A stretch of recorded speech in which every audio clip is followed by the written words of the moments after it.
Kosar Ismail is on a drug run. He is carrying Somaliland's most valuable cargo, chat.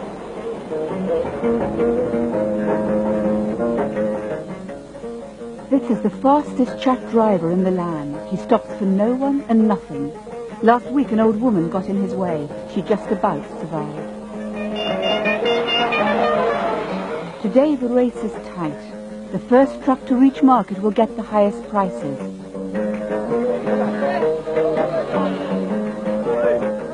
Somaliland's young government, desperately short of resources, has begun taxing chat. But the stop lasts only minutes. And then it's on the road again, whether everyone's aboard or not. The chat race claims 1 or 2 lives every week. Kosar Ismail spent the night in Ethiopia, where the chat is grown. He chewed all night and, caught at a police checkpoint, is riding high. Between arriving in Ethiopia, crossing the border, how much chat did you chew?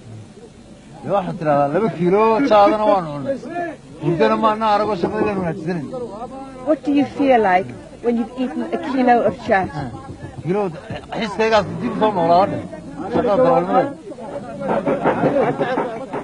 And with that, our time was up.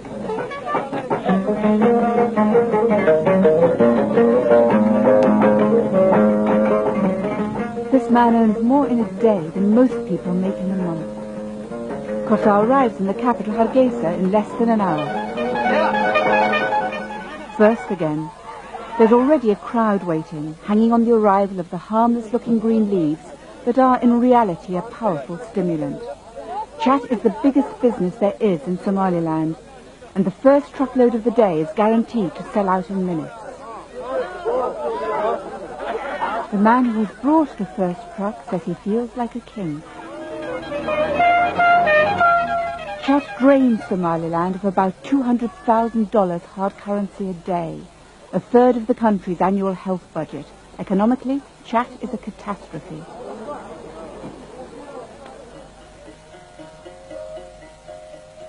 Somaliland first became separate in the 19th century, when the colonial powers carved up the Somali-speaking lands of the Horn. The southern shores of the Gulf of Aden fell to Britain, which held them until Hargeisa and Mogadishu united to form an independent Somalia in 1960.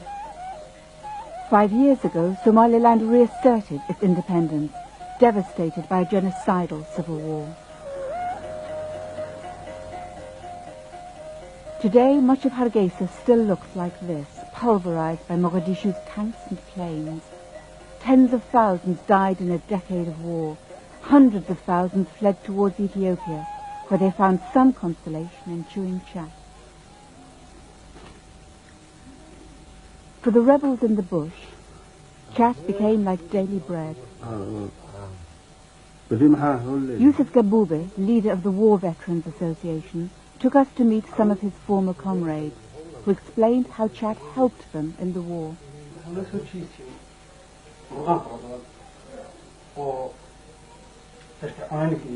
Main advantage was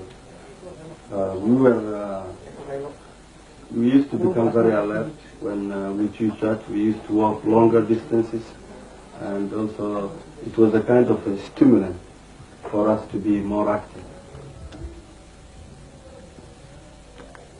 Daria Abdullahi Yusuf still chews for 16 hours a day. The result is insomnia, a poor appetite, empty pockets.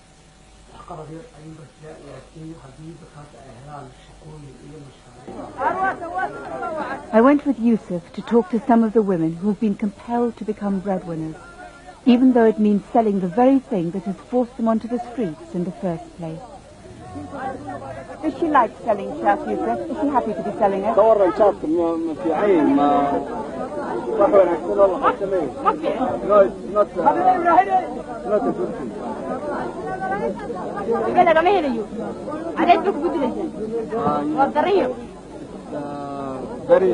Very hard thing to do. You sit under the sun all the time, and the returns are very small. And children are left unattended, gathering the crumbs that fall from the chat tables. Do you have chat? Do you eat it? You eat it? No! What is this for? No. What is this for? Shave it. For money. Yeah. For money. Is it a lot of money or a little money? Money or a little money? Little money. We followed the money trail to the home of one of Somaliland's biggest chat traders, Mohammed Hassan. Hi, Mohammed. How much money can you make as a chat trader these days in Somaliland? Well, in a good day, you will make $2,000 to $3,000. What makes it a good day for you? Well, you have to be very lucky. For example, your truck comes in first, or your competitor's truck overturns. So if one of your competitors has an accident, that makes it a good day for you? Yes, it will make a good day for you, because his charge will be postponed from the market, and probably you will have the market by yourself. Do you think it's a good thing, chat chewing? I don't think it's a good thing to do chat. Why not? Because it's not good for anything. It's a waste of money. It affects the family relations. It affects your ability to do fruitful work, or it's not good in any way. In that case, why are you encouraging it by selling it? If I'm not selling, there will be somebody else who is selling it. So if it is somebody else, it's rather be me. Family relations are now so affected by the chat culture that Hargeisa District Court is filled with women seeking divorce.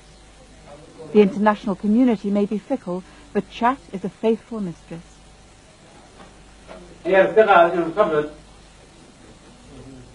Shikri Yusuf's husband is an unemployed war veteran. Her marriage has fallen apart, like every other marriage in court today, because of the 1-2 punch of poverty and chat. And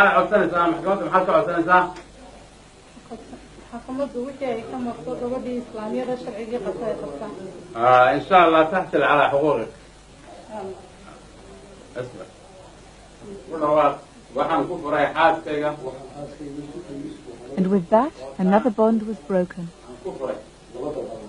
Je dépensais rien du tout. Il ne me donne pas ni de manger, ni de dépenses sur moi. Qu'est-ce qu'il faisait avec son argent? Il mangeait avec le cas.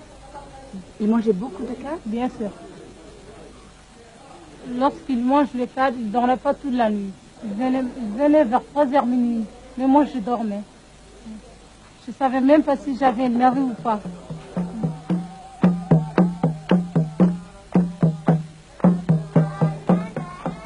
Yusuf and I drove into the desert to meet other casualties of chat. For chat is also a major health problem. Young men already traumatized by war are being paralyzed and blinded by strokes. These men are experiencing chat psychosis, victims, according to some researchers, of the highest incidence of mental illness in the world. But Somaliland has not a single psychiatrist. What it does have is an open-air asylum run by a traditional healer who bans chat and replaces walls with chains. This young man was in Yusuf's battalion and explained through him exactly what that meant. Our battalion was a guerrilla battalion of 120, and only 30 survived. 30 out of 120. How many people have you met that you know here, Yusuf? Well, I think the majority of them are known to me. How do you feel when you see them here like this? Very sad. It seems that the number is increasing. Increasing too because of returnees from Britain, where chat is a huge problem in the expatriate Somali community. This young man chewed almost around the clock in London. His mother brought him back to Somaliland for a cure.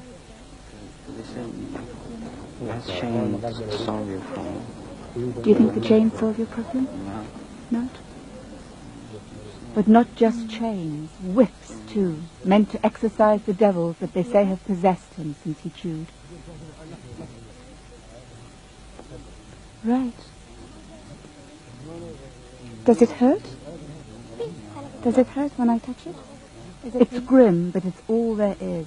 Hargeisa's psychiatric ward was destroyed in the war.